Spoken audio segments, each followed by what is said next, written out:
Class 12 के Hindi medium के जो बच्चे ध्यान देंगे। देखिए, प्रत्यावर्ती धारा चैप्टर में आप लोगों का ट्रांसफार्मर मुझे कराना था और ट्रांसफार्मर के बाद में वैद्युत शक्ति वाले एक डेरिवेशन और है। इसके बाद आपका न्यू चैप्टर स्टार्ट करेंगे, धारा लूप। तो फिलहाल देखिए, लास्ट पॉइंट आपका एसी चैप्टर का प्रत्यावर्ती धारा का ट्रांसफार्मर। देखिए, ट्रांसफार्मर होता क्या है कि यह एक प्रकार का आपका इलेक्ट्रॉनिक इंस्ट्रूमेंट होता है जो हाई वोल्टेज को लो वोल्टेज में या निम्न विभव को उच्च विभव में कन्वर्ट करता है, लो को हाई में, हाई को लो में परिवर्तित करता है। और आप लोगों ने इसके पहले चैप्टर पढ़ रखा हुआ है, विद्युत चुंबकीय प्रेरण अन्योन प्रेरण के सिद्धांत पर ही काम करता है।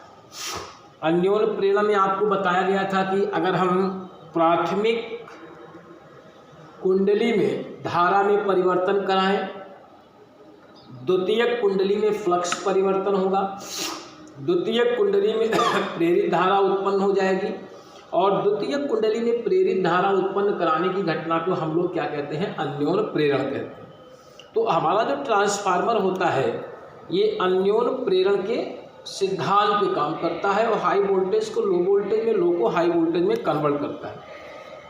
अब इसकी देखिए जो बनावट है, संरचना है, वो हम लोग कैसे इसको बनाते हैं, तैयार करते हैं। इसमें क्या है कि सॉफ्ट आयरन की कई सारी पत्तियां होती हैं।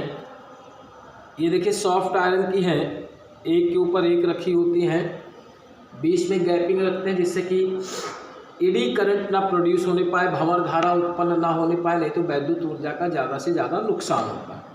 तो ये हमारी सॉफ्ट आयरन की पत्तियां होती हैं, एक के ऊपर एक रखी हुई होती हैं, जिसके एक तरफ आप देख रहे होंगे ये कॉपर वायर के, तांबे के तार के यहाँ पर फेरे लपेटे होते हैं और दूसरी तरफ भी ये आपका तांबे के तार के फेरे होते हैं। तांबे के तार के मोटे तारों के कम फेरे होते हैं, इधर फेरों की संख्या अधिकतम है। ये आपका एसी मेन से कनेक्ट होता है, हम लोग इसको बोलते हैं प्राथमिक कुंडली, और जिसमें अत्यधिक फेरों की संख्या है ये हमारी है द्वितीयक कुंडली। अब ये काम कैसे करता है? मान लीजिए आपने प्राथमिक कुंडली में एसी करंट को सप्लाई कराया, इसमें प्रत्यावर्ती धारा। तो जब प्रत्यावर्ती धारा का प्रवाह इसमें कराएंगे तो ये जो आपका क्रोड है इसके बीच में परिवर्ती चुंबकीय क्षेत्र, परिवर्ती मतलब चूंकि एसी करंट क्या होता है, टाइम पे डिपेंड करता है। एसी करंट की वैल्यू घटती बढ़ती रहती है, जिसकी वजह से अंदर आपका एक परिवर्ती चुंबकीय क्षेत्र उत्पन्न होता है और उस परिवर्ती चुंबकीय क्षेत्र की वजह से ये जो द्वितीयक कुंडली लगी हुई है इसमें आपका क्या होता है? फ्लक्स परिवर्तन होता है, क्योंकि चुंबकीय बल रेखाएं क्रॉस करती हैं सेकेंडरी कॉइल से। तो जो आपका द्वितीयक कुंडली है इसमें द्वितीयक कुंडली से फ्लक्स परिवर्तन होगा, जिसकी वजह से ईएमएफ बनेगा और आपका इसमें धारा, प्रेरित धारा, इंड्यूस करंट फ्लो करने लगेगा। इसी करंट की सप्लाई हर जगह पे कराई जाती है और इस तरीके से आपका ट्रांसफार्मर वर्क करता है। तो देखिए इंपॉर्टेंट क्वेश्चन भी है, आया भी है पेपर में। आपका ट्रांसफार्मर मोस्टली पूछा जाता है कि किसके प्रिंसिपल पे काम करता है। तो हमारा अन्योन प्रेरण के सिद्धांत पे काम करता है और हाई वोल्टेज को लो वोल्टेज में, लो को हाई में कन्वर्ट करता है। तांबे के तार के इसमें फेरे एक तरफ होते हैं, दूसरी तरफ अत्यधिक फेरे होते हैं, जिसको हम प्राथमिक कुंडली और द्वितीयक कुंडली कहते हैं। और क्या होता है कि जब प्राथमिक कुंडली में हम एसी करंट का फ्लो कराते हैं तो चूंकि एसी करंट टाइम पे डिपेंड होती है, घटती बढ़ती रहती है, इसलिए आपका इसके अंदर परिवर्ती चुंबकीय क्षेत्र उत्पन्न होता है, जिसकी वजह से जो द्वितीयक कुंडली आप देख रहे हैं इसमें फ्लक्स परिवर्तन होगा, इसमें प्रेरित धारा उत्पन्न हो जाती है और इसी धारा का सप्लाई हम लोग चारों तरफ करते हैं। इस प्रकार हमारा ट्रांसफार्मर वर्क करता है। तो ट्रांसफार्मर देखिए मुख्यतः दो प्रकार का है। एक आपका होता है स्टेप अप ट्रांसफार्मर, एक होता है स्टेप डाउन ट्रांसफार्मर। ये आपका लगा हुआ है ऊंचाई ट्रांसफार्मर। तो ऊंचाई ट्रांसफार्मर किसे कहते हैं, पहचान क्या होती है, ऐसा ट्रांसफार्मर जिसके प्राथमिक कुंडली में, ये जो आपका है इसमें फेरों की संख्या कम होती है। प्राथमिक में फेरों की संख्या कम है और द्वितीयक में फेरों की संख्या ज़्यादा होती है। और ये क्या करता है, लो वोल्टेज को हाई वोल्टेज में कन्वर्ट करता है, मतलब निम्न विभव को उच्च विभव में परिवर्तित करता है। तो ये हमारा कहलाता है ऊंचाई ट्रांसफार्मर, ठीक है। और अपचाई ट्रांसफार्मर क्या होता है, जिसके प्राथमिक कुंडली में फेरों की संख्या अत्यधिक है और द्वितीयक कुंडली में फेरों की संख्या न्यूनतम होती है। तो ये हमारा कहलाता है अपचाई ट्रांसफार्मर, इसको हम लोग अपचाई कहते हैं। अब इसका काम क्या होता है, ये हाई वोल्टेज को लो वोल्टेज में कन्वर्ट करता है, उच्च विभव को निम्न विभव में बदलता है। ये क्या करता है, लो को हाई में और ये हाई को लो में कन्वर्ट करता है।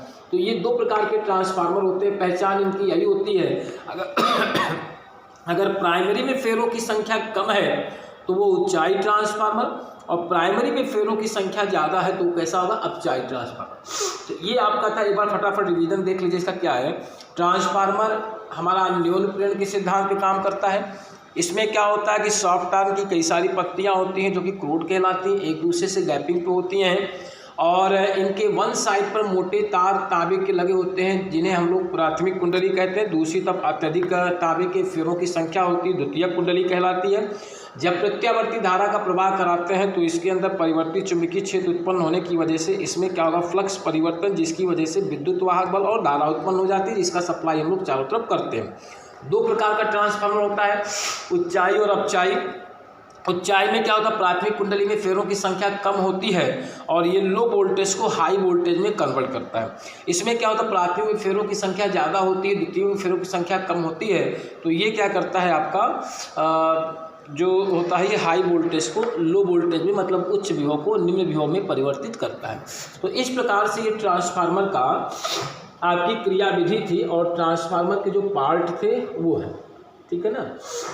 अब इसके बाद इसमें देखिएगा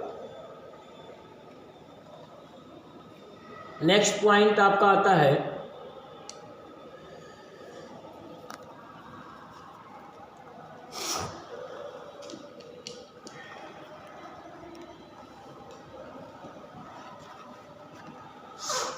परिणमन अनुपात क्या होता है। यहाँ पे इसकी क्रियाविधि भी लिख करके हम आपको भेज देंगे। परिणमन अनुपात,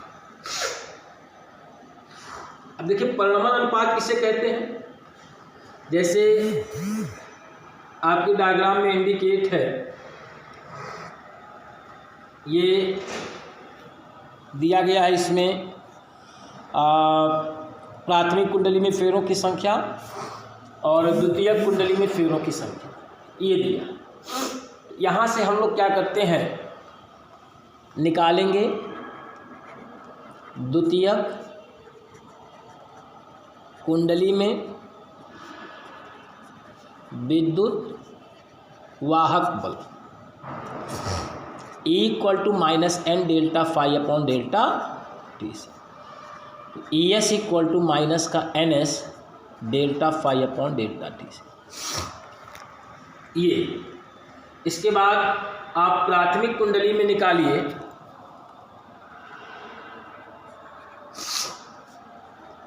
प्राथमिक में EP फेरों की संख्या NP है, फर्स्ट इक्वेशन सेकंड इक्वेशन। हम दोनों का डिवाइड कर देंगे, तो जब डिवाइड आप करेंगे तो देखिए भाई थोड़ा सा डायरेक्ट कर रहे हैं, delta phi upon delta T cancel out हो जाएगा। Equation first divided by second, then ES upon EP, ये हो जाएगा NS अपॉन NP। और द्वितीयक कुंडली में फेरों की संख्या, प्राथमिक कुंडली में फेरों की संख्या का जो अनुपात है इसी को हम लोग क्या कहते हैं, परिणमन अनुपात।